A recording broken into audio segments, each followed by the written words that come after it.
He had nothing left but a set of keys and a promise to his daughter. What he didn't know was that this crumbling little bakery would soon... Everyone told him he was chasing a dead dream. But buried beneath the dust of failure, he saw something no one else could.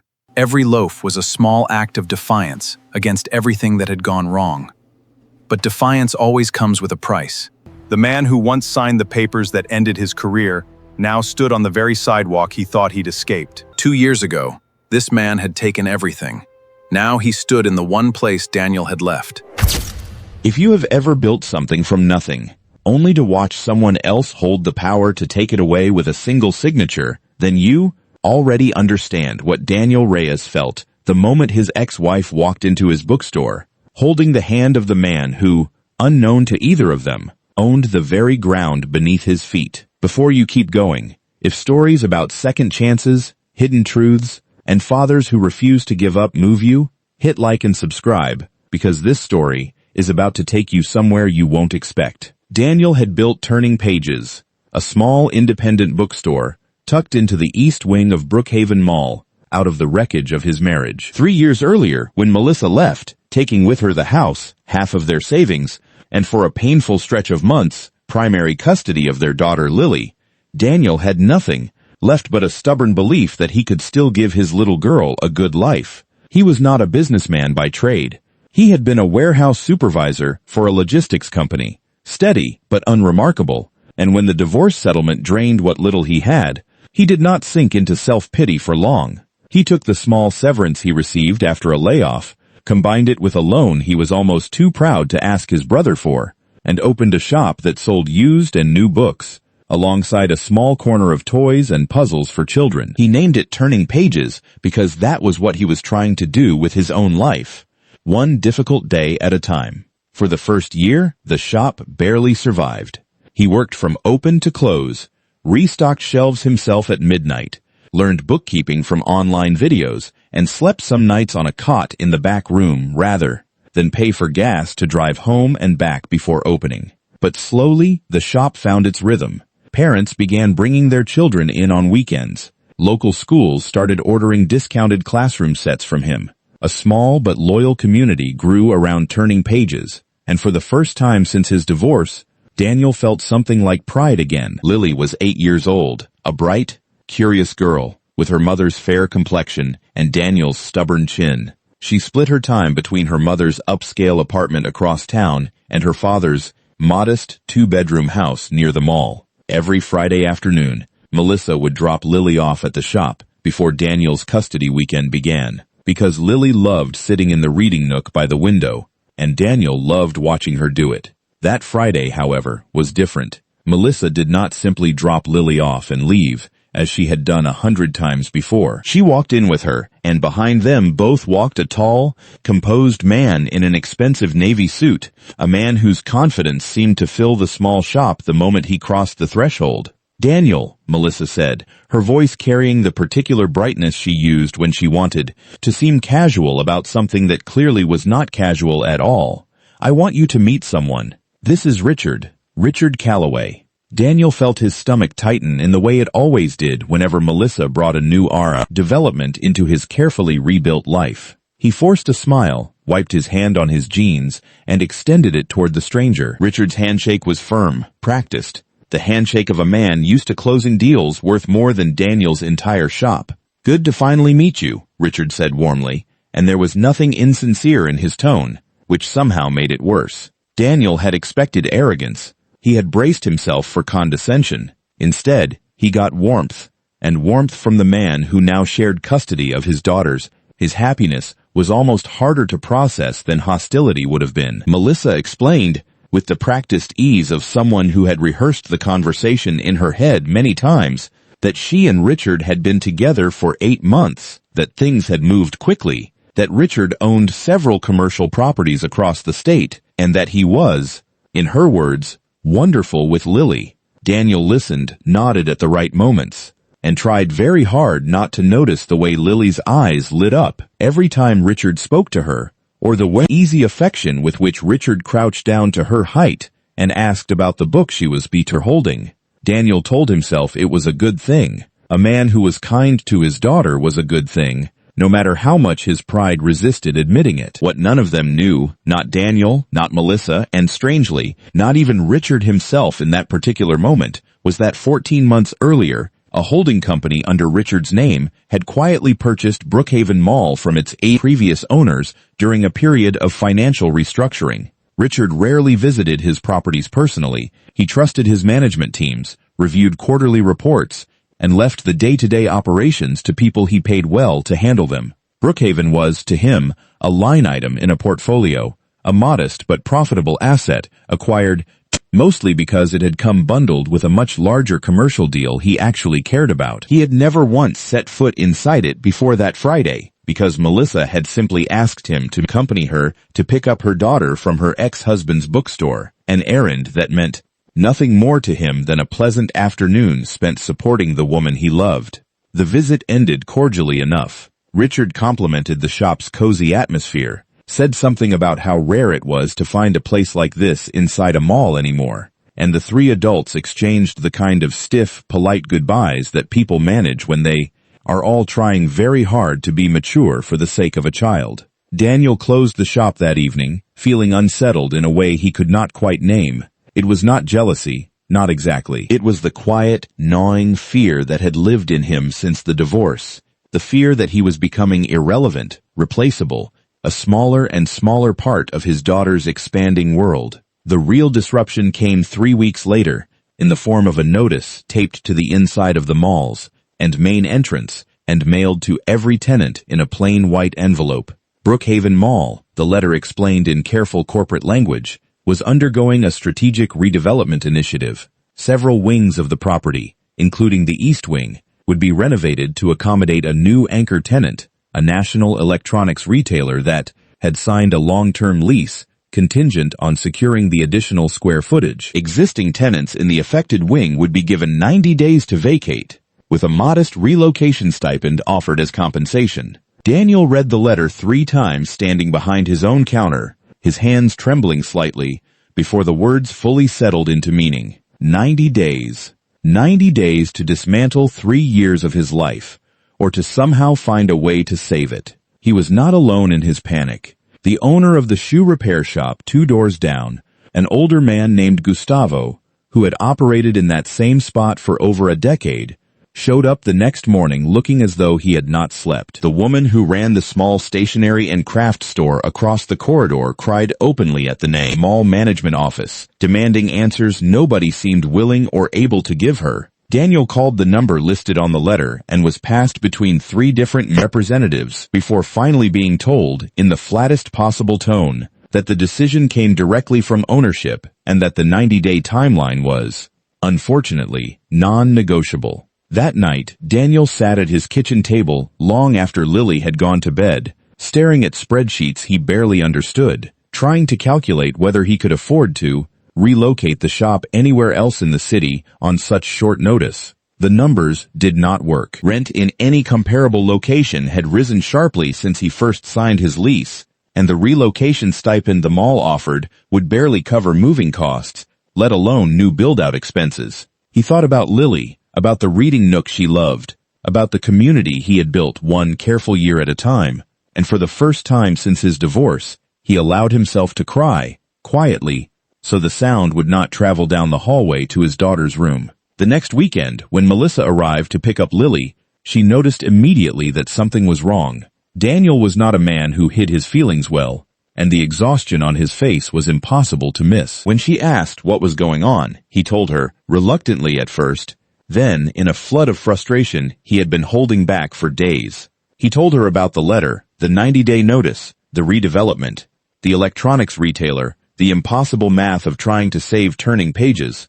Melissa listened, her expression shifting from polite concern to something more troubled, and then she said the words that changed everything. "Daniel," she said slowly, "Richard owns Brookhaven Mall." For a moment, Daniel simply stared at her, certain he had misheard. Melissa explained what she knew, which admittedly was not much, since Richard rarely discussed the specifics of his business holdings with her. She knew he owned properties through various companies, and she had assumed, without ever confirming it directly, that Brookhaven might be one of them, especially after their visit weeks earlier. She had not thought to mention it before, partly because she genuinely had not connected the redevelopment notice to Richard's until that very moment, and partly because some part of her had not wanted to complicate things further between two men who already occupied uncomfortable positions in her life. Daniel felt something cold settle in his chest, a mixture of anger and helplessness he had not experienced since the darkest days of his divorce. The man his daughter adored, the man who now shared holidays and weekends with her, the man Melissa had built a new life around, was the same man whose company was about to erase everything Daniel had built for that same daughter. He wanted to be furious at Richard directly, but some rational corner of his mind reminded him that Richard likely had no idea that Turning Pages, one shop among dozens in a property he barely visited, belonged to his girlfriend's ex-husband. He was right. When Melissa called Richard that same evening and explained the situation, laying out the connection as gently as she could, Richard went quiet on the other end of the line for a long moment. He had, in fact, approved the redevelopment plan months earlier, based entirely on a financial analysis presented by his asset management team, showing that the new anchor lease would substantially increase the mall's overall profitability and stabilize a property that had been underperforming since before his tours. He had never reviewed a tenant list. He had never walked the East Wing corridor himself, aside from that one Friday visit to pick up Lily, and even then, he had not connected the small, cozy bookstore he complimented to any line item in a spreadsheet he had approved with a single email reply weeks earlier. The realization hit him with an uncomfortable weight. He thought about Lily's face lighting up in that reading nook. He thought about Daniel's tired but proud smile as he described how the shop had grown, and he thought about the 90-day notice that his own signature had authorized, a notice that was, at this very moment, threatening to unravel a father's carefully rebuilt life, a life that intersected with his own family in ways he had never anticipated. Richard did not sleep well that night either. In the morning, he called his property management director and asked for the complete tenant list for the East Wing, something he admitted, somewhat sheepishly, he should have reviewed before ever approving the redevelopment. He asked pointed questions about relocation terms, about whether any tenants had been given individual consideration, about whether the timeline was truly as rigid as his team had presented it. His director, unaccustomed to this level of personal interest from an owner who typically approved decisions with minimal follow-up, scrambled to compile answers. 2 days later, Richard requested an in-person meeting with Daniel, not through Melissa, not framed as a family matter, but as what it needed to be, a direct conversation between a property owner and a tenant. Daniel arrived at the mall management office with a knot of dread in his stomach, uncertain whether he was walking into a business negotiation or an awkward extension of a family drama.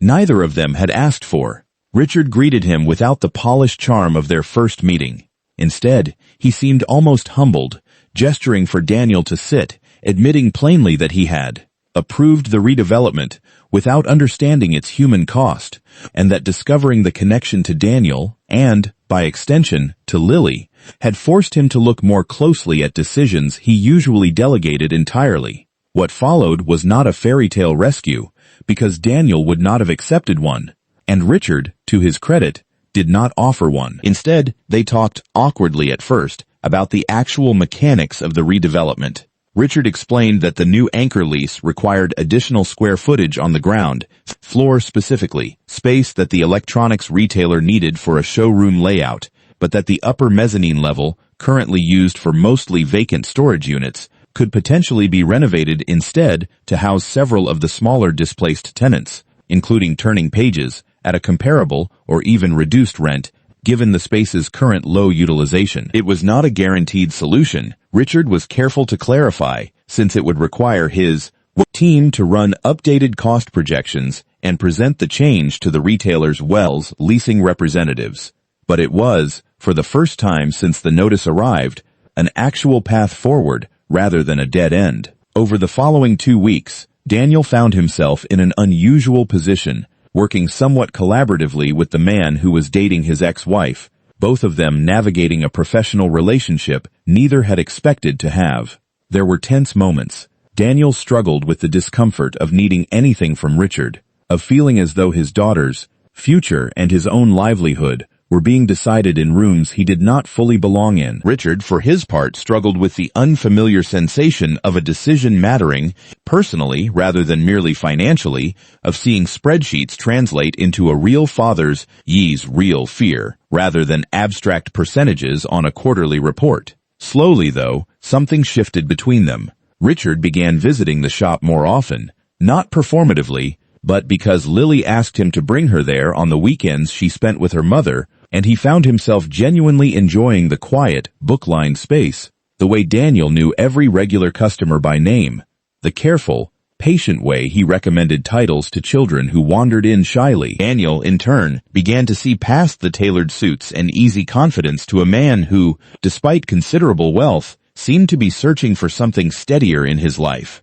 Something that Melissa and Lily, and strangely, this unexpected professional partnership with Daniel, seemed to be providing. The mezzanine relocation plan was eventually approved, though not without complications. The electronics retailer's representatives pushed back initially, insisting on additional ground floor concessions, and for a tense week, it seemed the entire plan might collapse. Richard, however, pushed harder than his team had ever seen him push on a matter that did not directly affect his bottom line, eventually restructuring the deal so that the retailer received expanded signage rights and an extended lease term in exchange for accepting the Rexna modified footprint. It was, his director admitted afterward, the kind of creative negotiation Richard rarely bothered with personally, reserved usually for deals worth exponentially more than a small independent bookstore's survival. Turning Pages reopened on the mezzanine level 2 months later,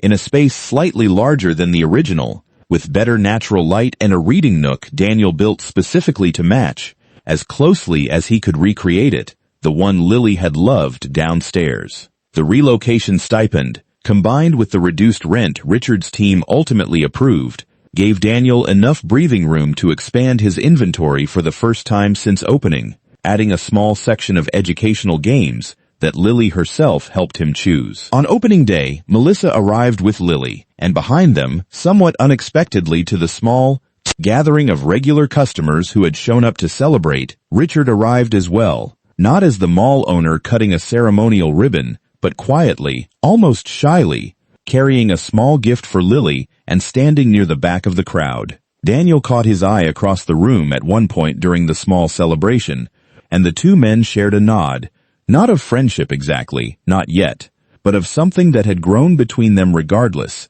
a mutual respect forged through an uncomfortable, unexpected collision of two very different lives. Lily spent that first afternoon in her new reading nook exactly as she always had, legs curled beneath her, a book open in her lap, utterly unaware of how close her father had come to losing the place she loved most, and utterly unaware of how much two grown men who occupied complicated, overlapping corners of her life had quietly worked to make sure she never had to find out. Daniel watched her from behind the counter, the same tired pride returning to his chest that he had felt when the shop first found its footing 3 years earlier, except now it was layered with something new, a fragile but real sense that even the most unexpected people who arrive in our lives from directions we never anticipated, sometimes turn out to be exactly what we needed to keep standing. In the months that followed, Daniel and Richard never became close friends in any traditional sense, but they developed an easy, working respect that made holiday gatherings and school events considerably less tense for everyone involved, especially Lily, who no longer had to feel the quiet strain that children of divorce often carry when the adults in their lives cannot manage the basic civility. Melissa, watching the two men who mattered most in her daughter's life find a workable peace, felt a weight lift that she had not fully realized she was carrying since the day she first introduced them. Turning Pages continued to grow on the mezzanine level, eventually becoming one of the more beloved small businesses in Brookhaven Mall, a fact that Richard, despite himself, mentioned with something like pride whenever the property came up in his quarterly reviews. And Daniel, who had spent 3 years believing he was rebuilding his life alone, one careful shelf at a time, learned instead that sometimes the people who seem most capable of taking everything away from us, are also, when circumstances demand it and character allows it, capable of helping us hold on to what matters most. If this story moved you, if you believe that resilience, honesty, and unexpected grace can turn even the most uncertain situations into something worth hoping for, make sure you subscribe for more stories like this one and share it with someone who might need the reminder that second chances often arrive in the last form we expect.